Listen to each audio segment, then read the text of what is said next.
Hi everyone, welcome to my channel. Today I am telling you a story about an orphan boy. So let's start. The 29th story of Oliver Twist, Mr. Bumble meets a stranger. Mr. Bumble had married Mrs. Corney, was no longer a beadle but now the master of the workhouse. It had been 2 months. I sold myself, said Mr. Bumble, sitting alone for some silverware, second-hand furniture, and £20. I went very reasonable, cheap, dirt cheap. This comment was followed by a terrible fight between the two. Get up, said Mrs. Bumble, in a voice of command, and get out of here, unless you want me to do something desperate.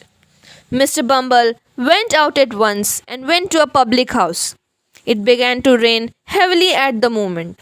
Mr. Bumble ordered gin and water and picked up a newspaper. A tall, dark man wearing a large cloak sat there. Mr. Bumble stole a look at the stranger and found the stranger too looking at him. I have seen you before, haven't I? Said the stranger. You were differently dressed at that time. You were beadle here, once you were not. I was, said Mr. Bumble, surprised. Parochial beadle. What are you now? Master of the workhouse, says Mr. Bumble slowly and impressively. The stranger asked for a refill for Mr. Bumble. Now listen to me, said the stranger after closing the door and window. I want some information for you. He pushed a couple of sovereigns across the table. Mr. Bumble pocketed them.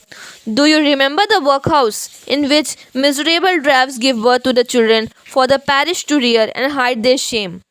The lying in room, I suppose, said Mr. Bumble. Yes, said the stranger. A boy was born there, a meek looking, pale faced boy, who was apprenticed down here to a coffin maker and who afterwards ran away to London. Why, you mean Oliver, young Twist, said Mr. Bumble. I remember him, of course. It's not of him I want to hear, said the stranger. It's of a woman, the hag that nursed his mother. Where is she? She died last winter, replied Mr. Bumble.